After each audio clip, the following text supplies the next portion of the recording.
Hey guys, Tim Ferriss here. We have a guest, Jason Khalipa, CrossFit Games champion, and we're going to talk about a few things that perhaps need clarification. And I'm personally interested to know about warm-ups. So how do you typically take your athletes through warm-ups, and maybe even what are some common mistakes that people make in their warm-ups? Yeah, I mean, I would kind of put it twofold. I think number one of the concerns we see with the warm-up is where people don't have any guidance or direction or focus on what they want to do. And so the purpose behind the warm-up is pretty simple. It's get your core body temperature up, take your body through a full range of motion, right? Get you prepared. Let's just say you just got out of the car or you just got out of bed. Kind of take your body through the full range of motion. But most importantly, also start preparing different movement patterns that you'll be incorporating for your workout, right? An example would be today we had a class doing pull-ups or box jumps, for example. Right. So one of the things I want to make sure of when we're doing box jumps in the work of the day is to make sure we're opening up the hamstring, making sure we're opening up the Achilles, opening up areas that are going to be specifically taxed during that workout.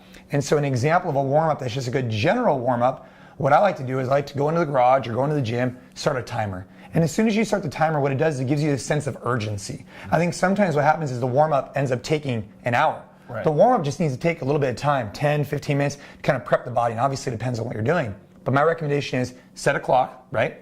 After you set the clock, start focusing on kind of big movers, meaning like a rower, getting that cardio, big movers, running, squatting, right? Full range of motion. Things that really take you through a full range of motion in joints like thrusters, right? Mm-hmm. All the way down, all the way up, shoulder presses, those type of things. Mm-hmm. And what, say, does a good squat warm-up look like? Yeah, I mean, as far as I'm concerned, one of the things I like to do is I like to grab onto a pole, right, or something to get like a component, some feedback. And what I like to do is I like to get down the squat, right, and at the bottom of it, I like to kind of work through the positions, kind of open up my hips, get in this position. When I'm really focused on the crease of my hip below my knee joint at this point, so I'm holding the pole and kind of open myself up. Once I feel like my ankles are opening up, my hips are opening up, then I start working through kind of a slow squat. And what I focus on is you can go up against the wall, you can go up against the pole, whatever, but I think about keeping my arms up. Therefore, it engages my lower back, right? So I'm thinking about three things. My low back is flat, my weight is in my heels, and I'm trying to get the crease of my hip below my knee joint to really work that full range. So as I squat down, right, I'm really focused on tight back, weight in my heels to kind of get that power, and the crease of the hip below the knee joint to work that full range. Mm-hmm. Then as I'm kind of grooving and feeling it out, I start driving my knees out. I go slow, really perfect it. Then I start adding the speed, right? Then I start getting in reps. And what I'll do is I'll look at the clock and I'll do maybe 5 squats, 5 sit-ups, 5 push-ups for about 2 minutes, kind of getting the body moving and going through those patterns. And when you then move to using, say, a barbell in the squat, because the squat being, I suppose, one of the higher yield activities that you can focus on. How do you typically do back squats or instruct people to do back squats with a barbell? Yeah, I mean, with the barbell, essentially it's the same points of performance, right? So when we talk about the back squat, we talk about the squat, we're thinking about points of performance, and what are those really gonna be, right? We want our weight planted in our heel to make sure we're engaging kind of our glutes, our hamstrings, etc. We want our torso and our lower back nice and tight, and we never wanna see this thing kind of break here or overextend. We want the crease of our hip below our knee joint, want our knees out. Now we grab onto the bar, some of the things that I'm thinking about, right, is hand placement and foot placement. So I'll walk up to the bar and I'll think right hand, left hand. Whether I have just the barbell, 100 pounds, 200 pounds, 400 pounds, I want to set up the same way. I want to have some type of mantra in my head. I want to have some type of rhythm. So this way when I get into a competition setting or a heavier load, my brain has already been trained to do so. Right. So it's right hand, left hand. And do you typically space about sort of an inch in or out on the knurling? For myself, yeah. And this is all, there's some that's personal preference, right? But some of the, non-negotiables are, flat back, weight in the heels, etc. But as far as some of this stuff, sometimes people with poor shoulder mobility need to go a little bit wider. So let's just say I'm in this position, right? Right foot, left foot, I come underneath the bar, I address it. Now as I get it here, right now it's up on my traps. Some people do a low bar back squat. If you do a low bar, then I widen out my grip. But for me, I like to go high bar. So I place the hip on my traps. Now before I even pick it up, right, I'm thinking, hey, if I just pick it up kind of with my low back, rounded in a crappy position, I can mess myself up and it feels heavier than it needs to be. So before I even lift it up, it's a big breath, boom, I pick it up with kind of like a purpose, right? Purpose before I even lift off the bar. Now from this position is the exact same thing, right? I'm focusing on key components. My chest is up, I'm gazing straight ahead, I sit back into my heels, right? Crease of my hip goes below my knee joint, elbows are in this good position, chest is up, boom, I drive back out of it, right? And then as I re-rack it, I walk into the rack. Sometimes people, they use the rack the wrong way. For me, the best way I like to do is I like to back out of the rack and then come back into the rack. This way when you're fatigued, you're easily able to just put it right back in. So meaning, I notice you put your feet in a good deal further than a lot of people do when you were loading yourself up with the weight. Yeah. And then when you're coming in, meaning you're basically using forward momentum to place it back on the... Yeah, I mean, a little bit, right? Yeah. I mean, you know, obviously it also depends on how much load you're doing, right? Right. But yes, for the most part, the big takeaways on the back squat is kind of addressing the bar with purpose. I think a lot of times the back squat is a foundational movement that's just beautiful because it stresses your entire system, right? So you're just getting strong from head to toe. I mean, you're just taxing. If you had to ask me one movement that you could do twice a week to increase pure strength, I would say it'd more than likely be the back squat. Right now I'm on a program. I started off on a 5x5. Yep. I go up 10 pounds once a week, right? But I do it or twice a week, depending on if you want to go 5-pound jumps each one. But basically just on a linear progression. That's one example of a strength component you could incorporate. Why are you doing 5x5 currently? So I'm doing a 5x5 currently just because I've tried different things. So I've done 20 rep back squat. I've done Wendler's 531. I've done all different types of stuff. For me, the 5x5 is nice because I can warm up to a weight, right? Find a load. Let's just say it's 100 pounds. Yep. And then I know that I'm going to be able to get in and out quickly. Right. You know, I'm done with my sets in 30 minutes. It's a weight that's challenging, but not so crazy that I'm going to feel like I'm going to injure myself. But most importantly is time under tension. Right. So 5 reps just down, up, right? And it's just that time under tension gets you stronger. And then over time, you increase the load. So this way you make sure your technique is on point. And how long will that 5x5 period last for you? Is it a set period? Is it 3 months? Is it 4 months? Is it? So right now I'm going up in 10-pound increments, right? I'm actually personally, I'm starting off right now once a week, 10-pound increments because I have a lot of other stuff going on. Yep. I'd recommend for most people to maybe do twice a week, right? But maybe do it 5-pound jumps, etc. Now what'll happen for me is I'm gonna go 10 pounds up. Now I'm gonna get to a point where I can no longer complete those 5 reps. Yep. Then what I'll do is I'll go ahead and revert back to about two sessions before, and then I'll start going up in 5-pound increments. I got it. And then once I can no longer do that, then I'll go ahead and reevaluate and drop back down, then keep going up. But the key for me is in where I'm at in my life, I want to just stay strong. I don't need to be super strong. I don't need a back squat 500 pounds. Right. I just want back squat 400 pounds. Right. And I'm okay with that. Yeah. And how much in terms of rest are you taking between the 5 rep sets? You want recovery. And so that's going to be a little bit different. I think sometimes when you time the sets, you know, for me, it's probably a 1-to-1. Like I'll hit a set. Let's just say it takes, I don't know, 30 seconds. Then what I'll wait on is probably maybe not 1-to-1, probably maybe 2 minutes, right? I want to feel recovered and then hit it again. Obviously, it depends on how much load there is, right? Yeah. I mean, if I'm starting off at 300 pounds, it's a lot different than when I get up to 400 pounds, right? You need more time to let your system reset. And that's just feeling it out. And is your preference when, say, you're making those 10-pound jumps and then you're unable to complete the 5 reps, the preference is to decrease the size of the jumps and the increments? Do you play with the interval between workouts as well, or do you keep that standard? You mean the rest period, or you mean the number of days? Oh, yeah, I play with it all, right? I mean, the thing about it is I think people sometimes get too caught up in their program. Yeah. The program is only as good as how well you execute on it, right? As long as you have an idea that, hey, once or twice a week, I need to squat heavy. Yeah. I need to go down and up with a heavy load on my back, you're gonna get stronger, right? We don't need to get too wrapped up. Now, if you find a program, stick with it, and I think that's really important, but you need to reevaluate often, right? Maybe some days you're not feeling it, maybe do it the next day, right? But the last thing you wanna do, I think sometimes people get into these rhythms where they find a program and they just become super diligent on it, which I totally respect. The problem is sometimes they go in, let's just say the coach has programmed some crazy workout, but they were up all night with their kid, they were sick, whatever. Now they go in, they have a half-assed workout because they feel like crap, and they look at their results and it makes them feel worse. Instead, they should have gone in, done an active recovery day, and came in tomorrow and done it. So you need to listen to your body. What are some of the biggest mistakes that you see with novice or intermediate athletes or recreational, say CrossFitters or otherwise, when they're trying to pick a program? Yeah, I think picking up, I think the biggest problem we see is that they're trying to jump from program to program, thinking it's going to get them results, when in reality, what gets your results is hard work. And that's the biggest problem that I see fundamentally with a lot of the guys that are coming into the CrossFit space is they'll jump from this program to this program to this program, and they'll do it alone in the garage. Right. Instead of trying to get into the gym, do it with buddies, push each other hard, right? And get in this atmosphere that breeds results. And so the most critical piece is put yourself in a position of success. And the best way I think you do that is by surrounding yourself with other people that are going to elevate you. Program aside. Now, do you need an okay program? Sure. But the difference between doing 80%, 82% is almost irrelevant as long as you're going in there and you're attacking it with purpose. And I'm sure there are a lot of people out there, and there are a lot of people out there who think they're working really hard.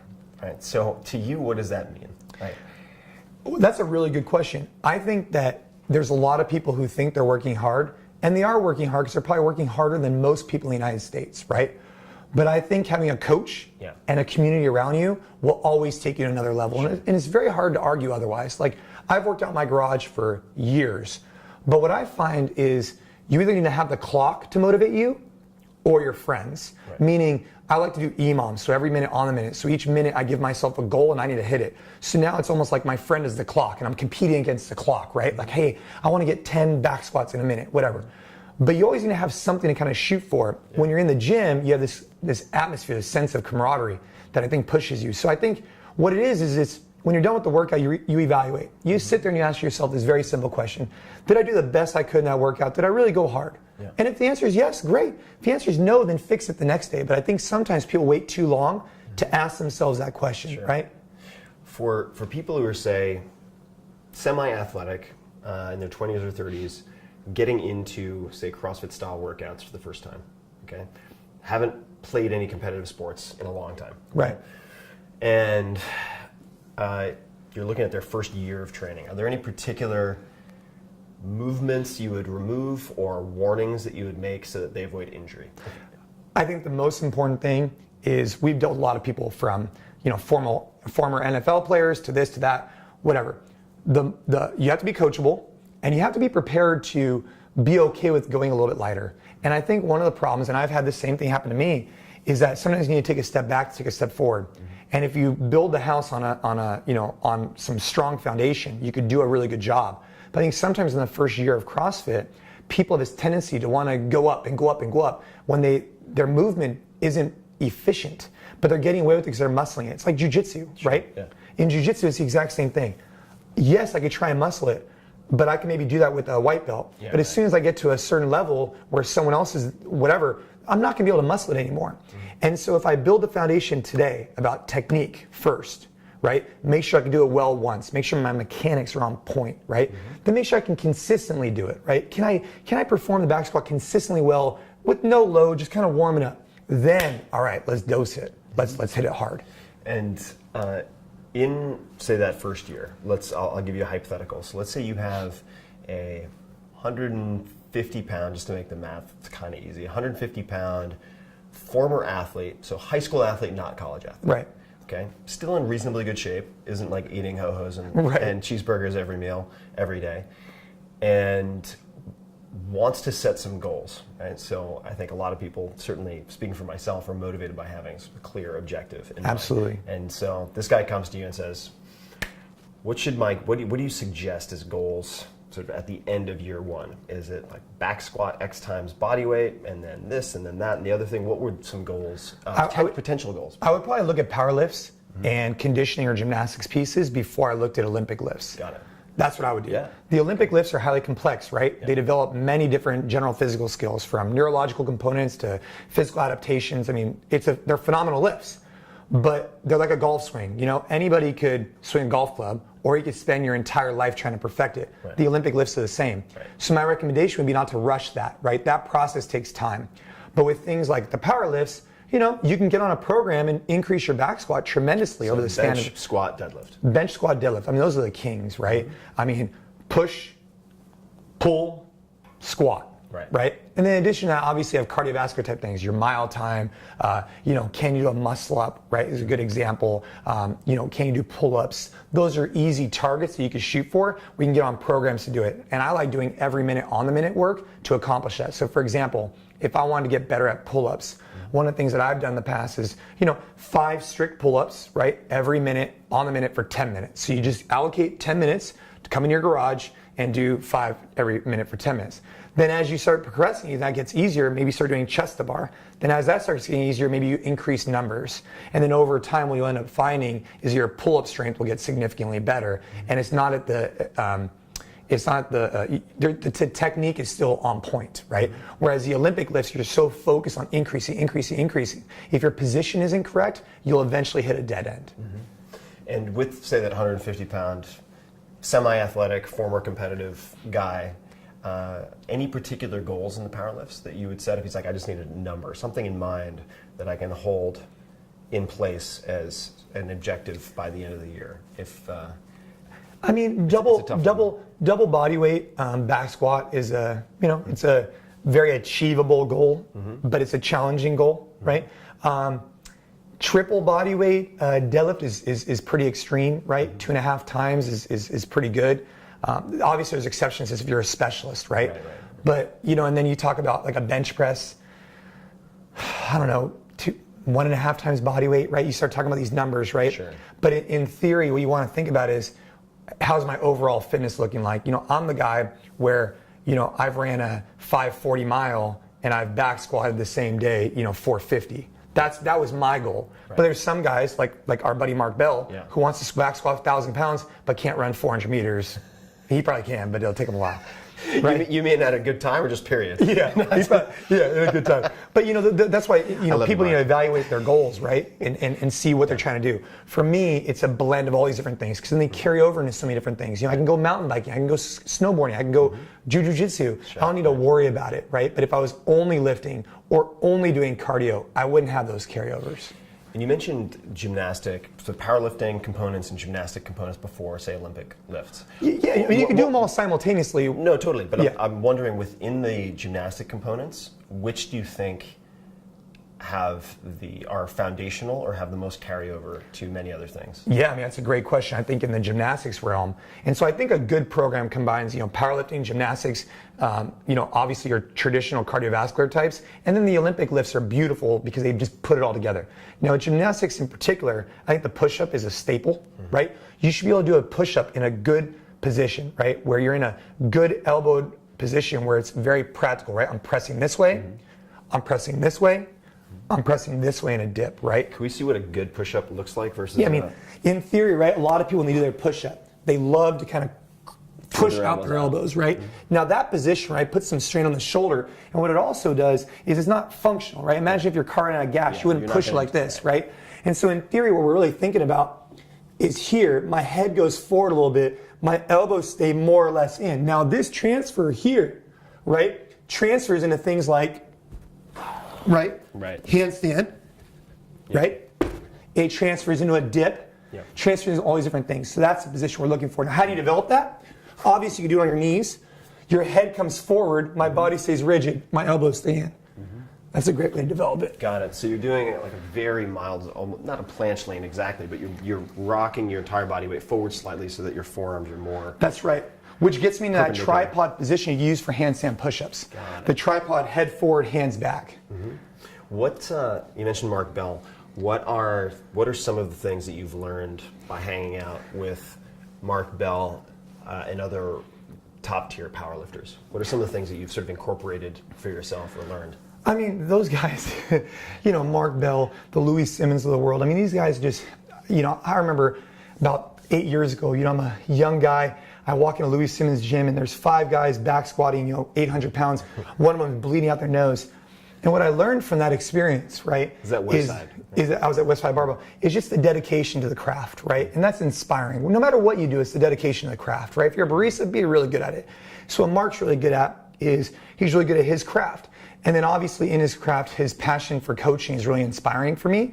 And then obviously his ability to then transfer that into, helping people improve their lifts is really great. And that's what inspires me. What have you observed? What makes him a good coach? Because I mean, you're a very good coach. So what makes, when you've watched Mark, you're like, you're kind of taking mental notes or observing what he's doing right. What makes him a good coach?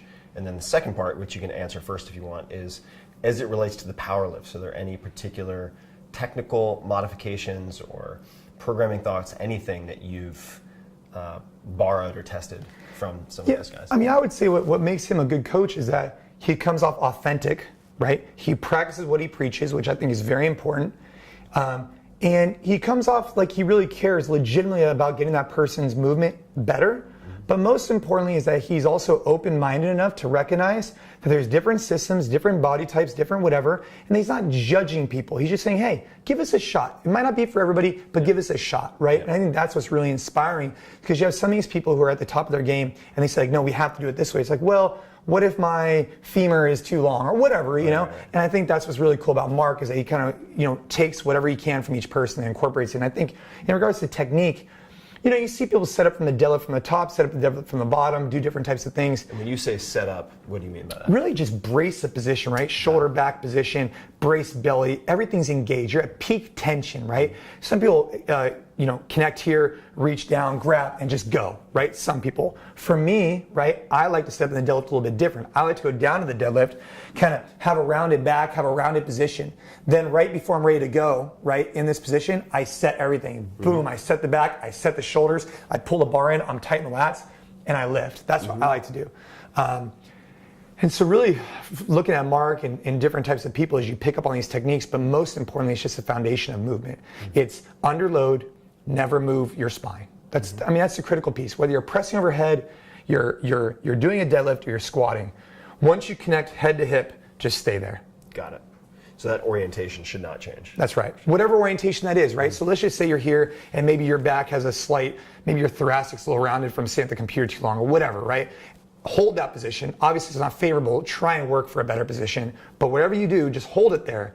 Because as soon as you start moving that spine under load, all of a sudden the load finds that tension position. You start, putting yourself more at risk of injury. Start bending the paper clip in ways you shouldn't bend the paper clip. That's right. What are some keys to, let's say you have a deadlifter, right, who is pulling, 315 in sort of a, not a super wide sumo stance, but sort of a, it's like Ed Cohn moderate wide stance. And he's pulling 315, but he's hit that point where it's like, I can't make more than 5 reps with 315. What points would you look to tweak or experiment with to help that person if you believe that they could get to, say, 400 or beyond? I mean, whether we're talking... And I guess, sorry, it might not be a great question, but I would say also just generally speaking, like what are the keys to the deadlift? And when you have somebody starting with the deadlift, do you start them conventional, sumo, hex bar?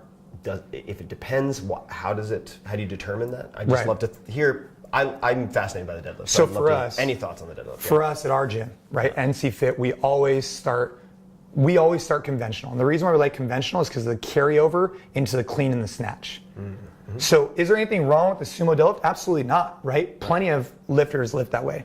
But for us, we like the conventional stance because it carries over into the clean, it carries over into the snatch, right? That's why we like it. Now, what I would say to this gentleman that's stuck at 315 is, yes, I look at his position. So one of the things I look at, right, is when he's in this position, is he in this position or is he creating that peak tension of the hamstring by really engaging it by pulling his knees back? Mm-hmm. And as he stands, is he really pulling his knees back or is he kind of going up and around, right? I'd look for those type of things, right? Mm-hmm. Is he getting the most out of his hamstrings that he can? Mm-hmm. Then the next thing I would do is start looking at, different types of components to start building up those strength, whether it be deficit deadlifts, right, at lighter loads, whether it be banded deadlifts, whether it be chains. Let's explain. So deficit deadlift would be when you elevate your feet so that you're going lower than usual. Correct. And that's a really valuable tool specifically for the Olympic lifts as well. So one of the things that's very challenging about the Olympic lifts, the most important thing about the Olympic lifts is holding positions. Right. So when you're off the floor and you're Olympic lifting, right, when you're here, as I drive up, my only goal until I get to here is to maintain the ratio from my head to hip and this whole contact point. Now the problem is as the weight gets heavier, right, this wants to pull you forward, this wants to round your back, this wants to kind of make you do one of these, and so you have to resist that change. One of the ways you can incorporate that, assuming you could hold good spine position with your hamstrings flexibility, is to stand on top of a plate and now you go from a little bit lower, right? But that's a good training drill for the deadlift is from a deficit position if you have the flexibility in the position to do so. So you mentioned a few things that I want to touch on because I think they're super important. So we were talking about the push-up a little earlier, and you observed rather than flaring your elbows out, which has very little transfer to other movements. You want to mimic a position that you will then be able to use in other types of movements and sports. So for the deadlift, it seems like you're assessing it very similarly, where you're asking what is the deadlift position that will give us the greatest degree of transfer for other movements that we find valuable. What are some other mistakes that people make with exercises, such as flaring the elbows out in the push-up? Are there other common mistakes where you look at it and you're like, A, not a very stable position, but B, it's not going to help you in the other 12 things we want to get good at? I'd say basically, I would say the biggest one to answer your question is range of motion. That's the biggest one.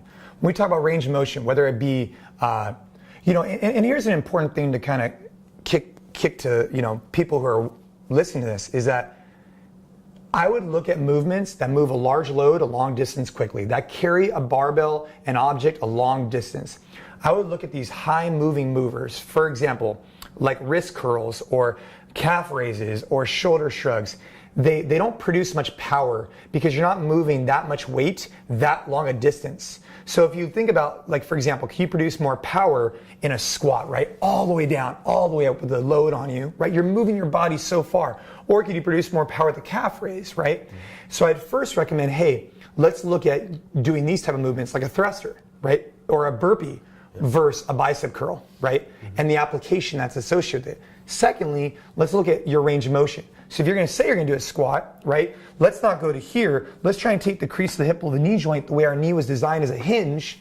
So when I sit on a low toilet, I can get back up again without having to use my hands, right? Yeah. Hard to do, I'm sure. Well, you've spent some time in Asia. Like, everybody's really comfortable down in this kind of position, which That's right. In Japan they call unkozuare, which is the shit squat. But you don't have dip bars to help you get out of that position. No. So I saw a woman, I was on an airplane yesterday, and she had a really tough time getting in the chair. And I helped her out of the chair, right, of course. But my thing is, a program that we do should help us outside the gym, right? Whatever I do in here should most benefit me for outside the gym, so that this way I can live the quality of life that I'm looking for forever. And there's certain movements that just don't carry over very well, right? And there's certain ones that carry over really well, like the deadlift, the squat, and the press. Would you mind, we talked a little bit about the back squat, would you mind showing us what a proper front squat looks like? And maybe if you wouldn't mind facing out this way, I know it's a little unnatural, but I'd be very curious to see what a proper front squat looks like. So there's several. And how do you think about when you introduce that? Yes, there's several different types of squats, right? You have the overhead squat, the front squat, the back squat, and then just basically there's other types too, right? High bar, low bar, this, that. But the point is that each one loads the system a little bit differently. So take an overhead squat, you're putting that load way over your head.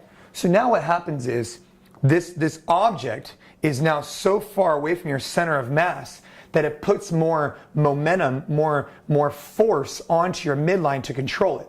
Like a wrench. If you had a small wrench, right, it doesn't create that much torque. Yeah. If you have a long wrench, it creates a lot of torque. So the overhead squat is kind of like the king for that. But in regards to the front squat, one of the benefits of the front squat, and one of the reasons why I love it, is for, again, the carryover. Why? Because we receive a clean here. We do thrusters here. There's a lot more carryover in this position. So one of the things that I do if I'm front squatting, right, is I focus on... Just be aware of that. You might want to... The mic might go down from the count. We'll see. We go 3 small fingers, right? What I'm looking for, right, is barely to keep my fingers on this bar. Because eventually, if I'm death gripping it, which is fine, I can't get the bar as high up in my throat. So what I'm looking for, right? So you're just putting the pads of your finger on it. Yeah, so I'll warm it up, right? I'll make sure my lats are warmed up in here. Mm-hmm. And this is really what's tight. So a lot of people complain about wrist pain when they do front squats. The reason why they complain about that is they can't get their elbow up. So if you think about it, the wrist flexion is not any further than if you just did a push-up on the floor. Right. But in reality, what it really actually is your lats being so tight that you can't get your elbow in a position to then open you up. Do you warm up your lats or ensure that you have the proper range of motion in your lats with anything other than this particular type of warm-up, or do you find this to be enough? I find this to be enough. So I'll go back and forth. I'll put the bar on my shoulder, right, and I'll start working it out. So let's just say I'm in here, right? Now I'm kind of working it, kind of open up. I would take a little bit of time here, right? Yeah. And then, Does that mean a minute, 2 minutes? Yeah, a minute. And, you could also go up to the bar. You could open up your lats by just holding onto the bar and kind of driving your head through the window, right? But let's just say you're in here. Now, a lot of people would want to death grip it and do this. Right. The problem with this is, right, now I'm supporting it, and it's like carrying groceries in the store. If I carry groceries out here, it's gonna be really hard. Yeah. If I carry groceries right up against my body, it's really easy. Same thing applies here. So the bar is right up against my throat, right? Mm-hmm. And what I'm focused on is I wanna think like there's basically laser beams coming out the ends of my elbows. And as I squat, I want those laser beams to be pointing at the wall in front of me. Mm-hmm. And the reason for that is that the higher I get my elbows, the more the bar is up against my throat, the closer it is to my center of mass, the lighter it's gonna make the object. Mm-hmm. So as I descend down, it's the exact same thing, right? I would sit back into it, right? Elbows up in this position. Boom, exact same thing. Mm-hmm. But really the key here, right? Loose grip, elbows up, open the lat to get there. And if you had to pick or wanted to pick, say, front squat or overhead squat, would you choose the front squat, or do you find for overall benefit and transfer the overhead squat to be superior in some way? I would say for most people, I'd recommend back squat, right? Then front squat, because it's a little bit harder to get into a good position on a front squat than it is in a back squat. It requires some time, right? Another drill you could do is kind of open your lats right here, right? Mm-hmm. So what I would say is back squat's king, then front squat, because I think it has a huge carryover. Problem is it takes a little bit of time, you gotta open up the lats.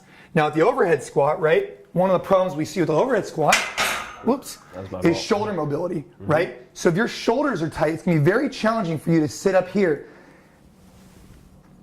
and squat down, right? Because there's so many things. I mean, if you look at my position, right, the bar is over my head. As I descend down, right, naturally this bar needs to stay over my center of mass. So what do? I pull the bar back a little bit. Now if my shoulders are tight, one of the problems I have there is I can't get the bar back. So then I end up doing this. Right. Right? Yeah. Very challenging. So my recommendation is back squat, front squat. Overhead squat's something you should do. You should start with the PVC pipe, open your shoulders, a dowel, whatever, and then get to there. Cool. Thank you, sir. Yeah. Hope you enjoyed the video. If you would like to see my favorite piece of content that I put out every week, it is a short newsletter, 5 Bullet Friday. It's free. It's 5 bullet points with the coolest things that I have been finding, using, testing in a given week. I put it out every Friday. You can digest it in about 5 minutes. Take a look. 5 Bullet Friday.